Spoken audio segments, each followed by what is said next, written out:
More victims have been identified in a child sex abuse case on the Sunshine Coast in Powell River. 3 people have been charged with the production, possession, and distribution of child pornography and with conspiracy to commit sexual assault.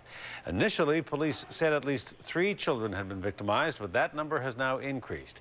However, officers will not say how many new victims have been identified. A News reporter Gord Kurbis was in Powell River today. He is back in Courtenay, and he joins us now with more. Gord.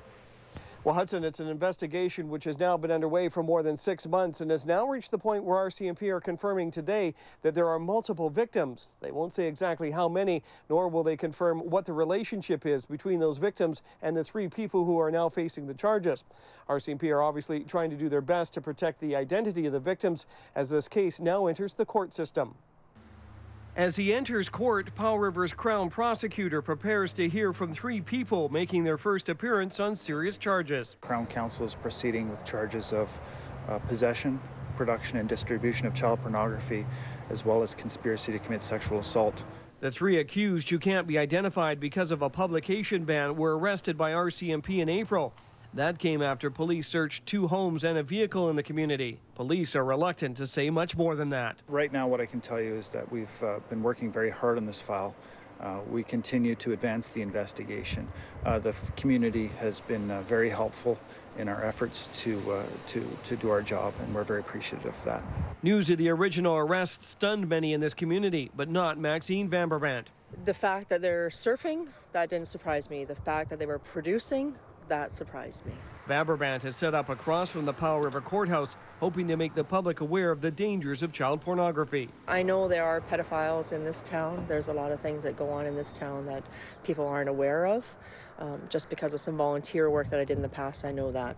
Vanberbrandt earlier posted a sign in her store notifying the public this court case is underway. She understands the accused are not guilty unless it's proven in the courts, but she's here to support the victims. I'm not here to put big pressure on the family members or the victims of these people. I mean, I'm here to support them, the victims, and I'm here to support the exterior family members of these 3 people because I believe they're innocent, and they need our support.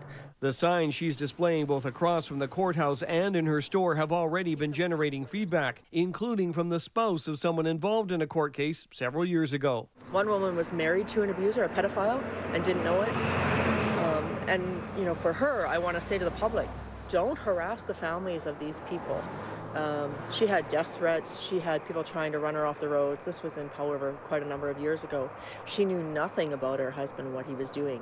RCMP are also hoping the public, many of whom already know the names of the accused, will show restraint and will pass needed information along to them. In a file of this nature, given its magnitude and its publicity in the community, we do receive tips.